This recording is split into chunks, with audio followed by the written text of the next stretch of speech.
Krishna. Hare Krishna.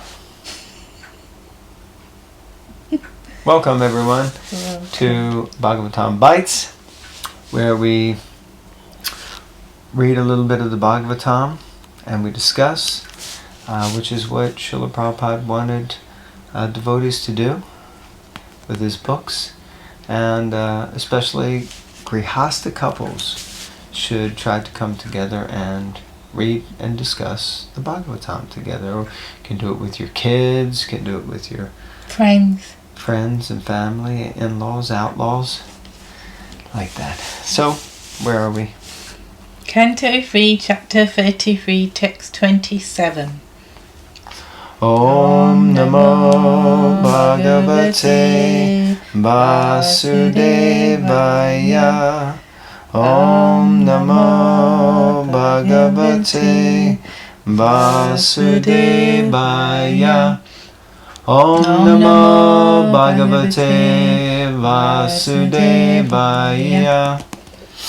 Situated in eternal trance and freed from illusion, impelled by the modes of material nature, she forgot her material body, just as one forgets his different bodies in a dream.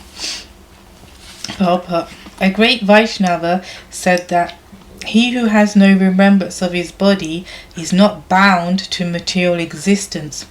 As long as we are conscious of our bodily existence, it is to be understood that we are living conditionally under the three modes of material nature. When one forgets his bodily existence, his conditional material life is over. This forgetfulness is actually possible when we engage our senses in the transcendental loving service of the Lord. In the conditional state, one engages in his senses as a member of a family or as a member of a society or country. But when one forgets all such membership in material circumstances and realizes that he is an eternal servant of the Supreme Lord, that is actual forgetfulness of material existence. It's interesting because I was just reading before this how we have to see the material body as a gift, and someone was querying, well, I thought we're not this body and we're not supposed to be thinking, of it as such, like I am this body, and you're saying it's a gift. And then this devotee was saying that you have to see it, that this is a gift from Krishna to realize that we are not this body, if that makes sense. So not a gift like if you receive a gift and you think, oh, that's nice, and you keep it and you're attached and whatever. But the point being, and there's lessons that are therefore taught, because then the devotee said, yeah, but it's limited, it gives, it's like, doesn't always work, this and that. And they were saying, yeah, but that's the gift, that's the point. And that we understand, on the one hand, we can use it to become realized, as it were, because we are completely evolved spirit souls. And then on the other hand, because it's so easy, as Prabhupada says, in the conditional state, to become attached, so because of the limitations, you get reminded, oh, what is this body, what is this thing that I'm so attached to? So it's like twofold. Very nice point. Yeah, it's a gift, but it's not a gift for necessarily for enjoyment. Yeah, it's a gift to teach us that this world isn't a place of enjoyment. Actually, it's a place of challenge and difficulty and ultimately, I guess you could say, suffering. I was going to say that's nice. Not nice. Nice realization. Very nice. This forgetfulness actually occurs when one renders service unto the Lord. A devotee no longer works with the body for sense gratification with family, society, country, humanity, and so on. He simply works for the Supreme Personality of Godhead, Krishna. That is perfect Krishna consciousness.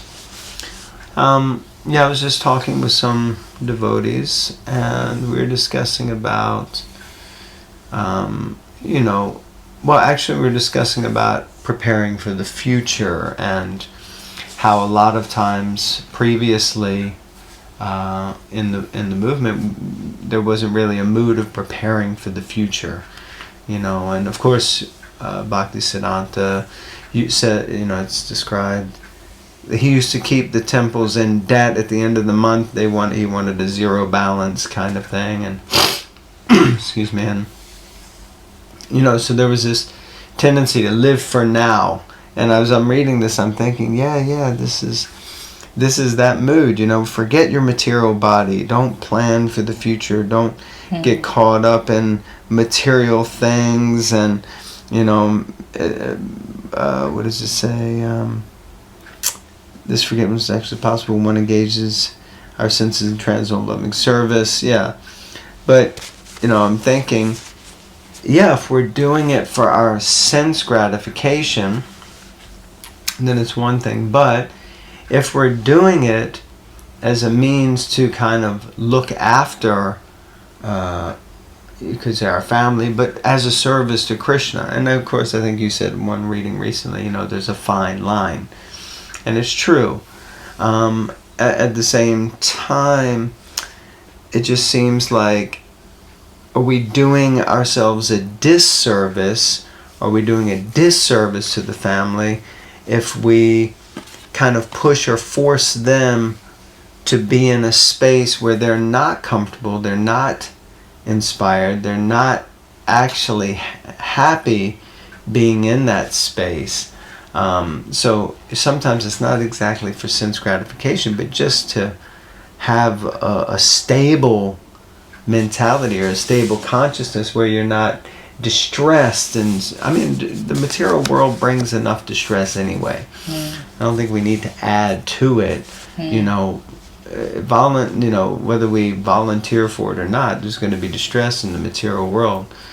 But it's an interesting point, because I think Prabhupada said half his work was done with the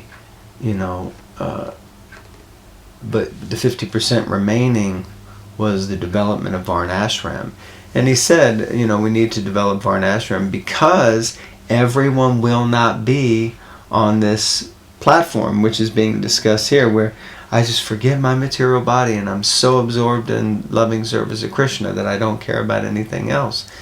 That's a very, very lofty consciousness and mentality to have, and the majority of the people just will not be on that platform initially, but they can come to that platform. But for many it will be a much more gradual process. So therefore the society or social aspect, which is Varnashram, needs to be developed to create that space where people can go gradual. And it's not gradual like the yoga ladder, it's gradual coming to the point of complete and absolute surrender to Krishna. In the beginning, but then we see, okay, it's not it's like 20, 30, 40 years, 50 years, 60 years of trying to get to that level is what the reality becomes, isn't it? Yes. Okay. So I'm rambling a bit. Next paragraph. A devotee always merges in transcendental happiness, and therefore he has no experience of material distresses. This transcendental happiness is called eternal bliss. According to the opinion of devotees, constant remembrance of the Supreme Lord is called samadhi or trance. If one is constantly in trance, there is no possibility of his being attacked or even touched by the modes of material nature. As soon as one is freed from the contamination of the three material modes, he no longer has to take birth to transmigrate from one form to another in this material world. So there you go. Where do you go? You have to merge into transcendental happiness, and therefore you will have no experience of material distress.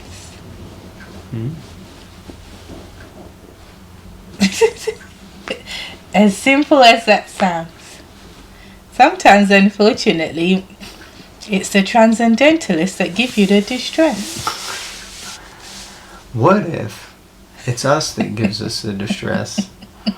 And it's just manifesting through the transcendentalists. Oh my goodness. What did Prabhupada say? Don't blame the instrument of your karma. Oh my goodness. Don't shoot the messenger. I'm not sure how that links to this, but okay. Yeah, what you just said. Don't shoot the messenger. Oh, gotcha. Yeah, of course, yeah. Okay. They're just delivering... Hello, sir, I'm the postman. I'm Yeah. just delivering your karma. Sometimes you feel better though, but anyway. Alright. Text 28. Her body was being taken care of by the spiritual damsels created by her husband. So those maidservants that were generated and created by her husband when they created that flying palace were still there looking after her. I mean, okay, now let's look at this. All these purports are about how she's not attached to her body. She's not, she's completely forgotten about her body and everything. But meanwhile, she's still living in this palace that was created by her husband that could fly around the universe, outside of the universe even, I think, and served by like hundreds of maidservants. So, I mean, we might interpret this, we might think she's back in the hermitage living in a, scruffy way. But no, I think we're going to hear more. I think so. Well, we hope so. Her body was being taken care of by the spiritual damsels created by her husband Kardama, and since she had no mental anxiety at that time, her body did not become thin. Since she had no mental anxiety at that time, her body did not become thin. Because some people worry so much and then they don't eat, which I can't relate to, but some people do that. She appeared just like a fire surrounded by smoke. Purport. Because she was always in trance and transcendental bliss, the thought of the personality of Godhead was always carefully fixed in her mind. She did not become thin, for she was taken care of by the celestial maidservants created by her husband. It is said, according to the Ayurvedic medical science, that if one is free from anxieties, he generally becomes fat. Oh, there you go. If one is free from anxieties, then it becomes fat. That's funny, because when we were growing up, I've always been a bit, chubby. And my mum would always try to be nice. So her name is Bhavna. She's got a lot of Bhav. She's jolly. That's why she's like that. So, okay. Better live up to that name.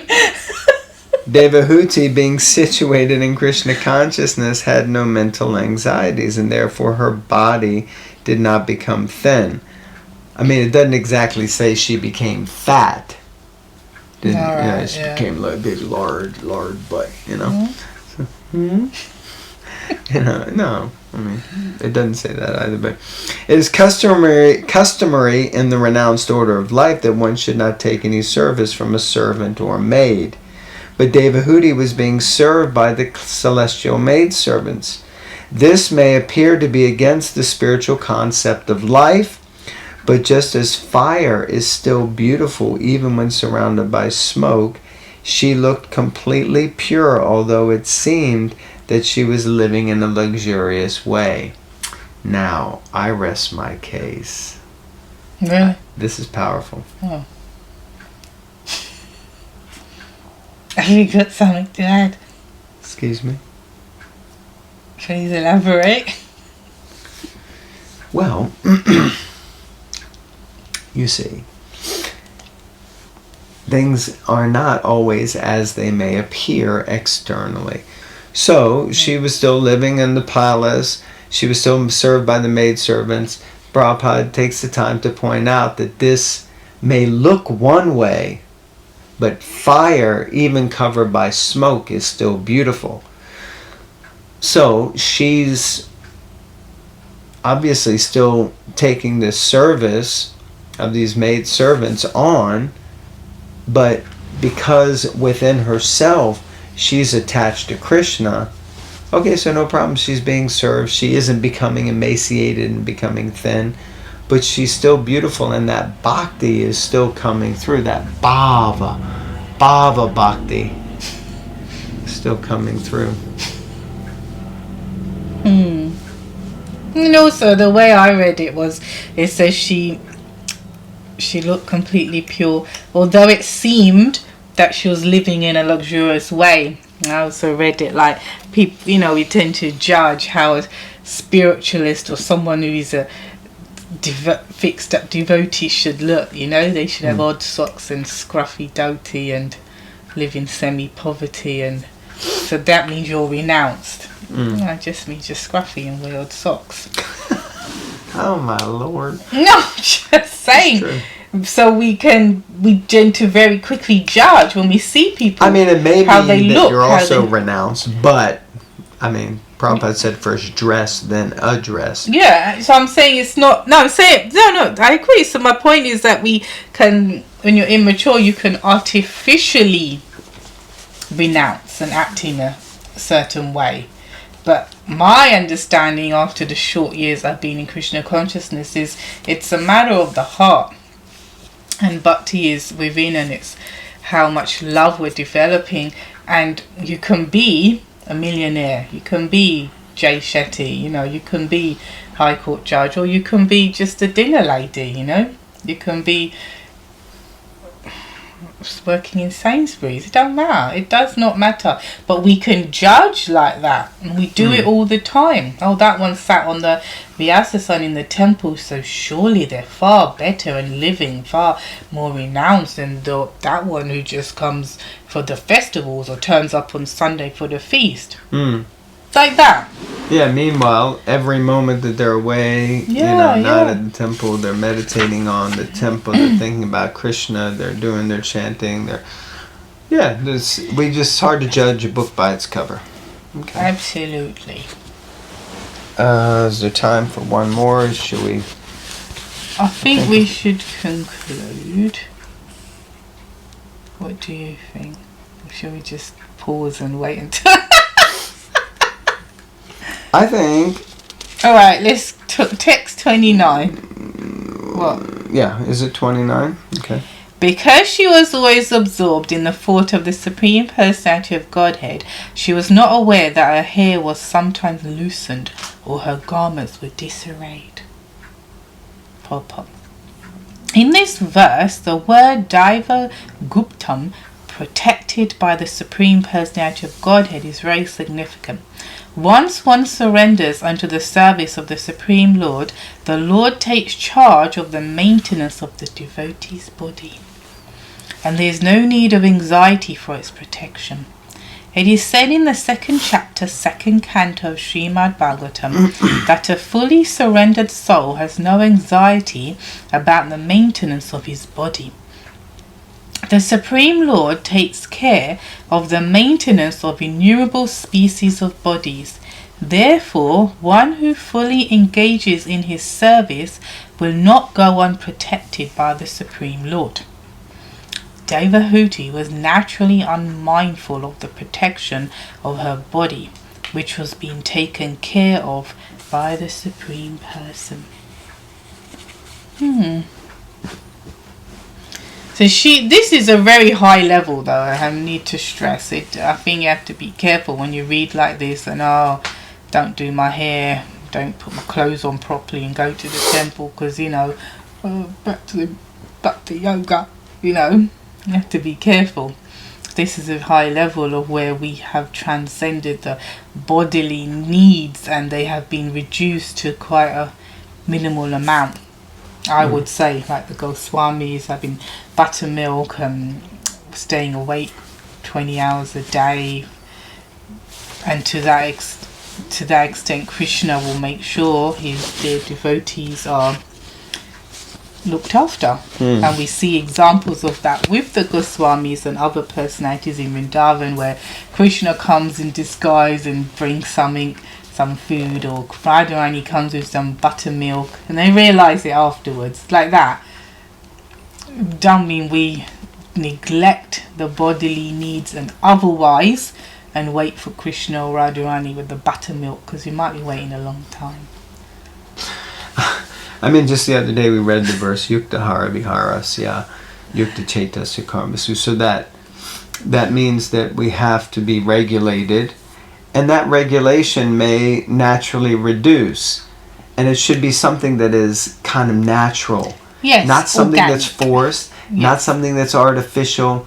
You know, we were just watching the Memories videos, right? And Hridayananda Maharaj was saying that he had taken sannyas, and he was feeling like, maybe I'm not like, you know, being a sannyasi is not so easy. And, you know, he thought, let me stop eating. And that's something that many devotees who try to renounce, it's a classic. You know, let me eat less. Or because sleep Prabhupada less. always says, eat less, sleep less. Yeah. And But he explains this in balance.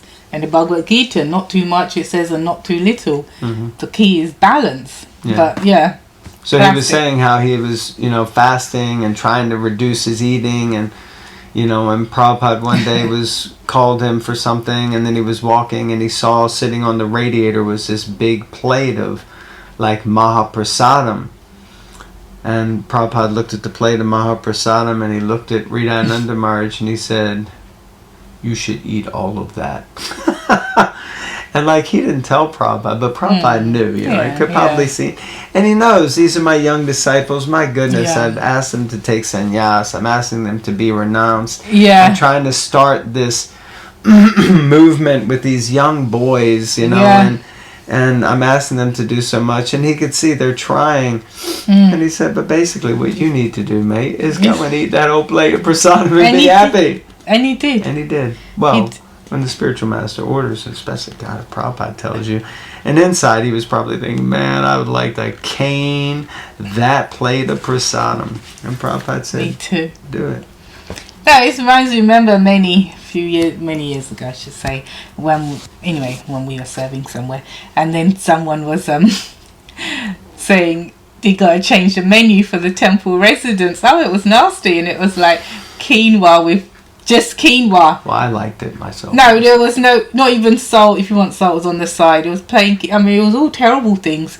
But well, it wasn't terrible. It's actually sattvic and goodness and healthy. But what you're gonna say is no, but all very well. So that's cool. Very well. You got to lead by example. So one day, one of my friends was going up to do some service somewhere. And in a certain department, I'm trying to redact what I'm saying. But anyway, the person who wanted it. Wait. So the person who was not just wanted it, made us all suffer and eat like that.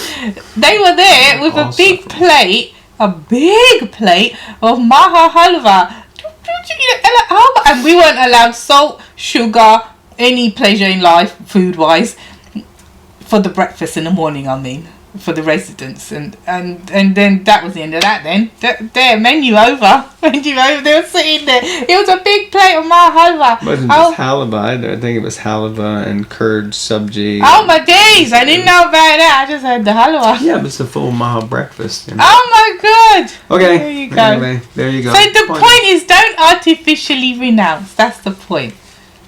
That's the point. That was the moral of the story. Take steps. The point is, we have to take steps in spiritual life to make progress. You know, if you're like, I've got a really good example, but we're over time, so never mind. Next time, save it, make a note. Remind me. Slow and steady wins the race. All right. Hare Krishna. Hare Krishna. Thank you very much. Please like, comment, subscribe, and share. And above all, read Srimad Bhagavatam. Read. Discuss it with your friends. Discuss it with your Be family. happy. Yeah. Be happy in life. Look after yourselves. Hare Krishna.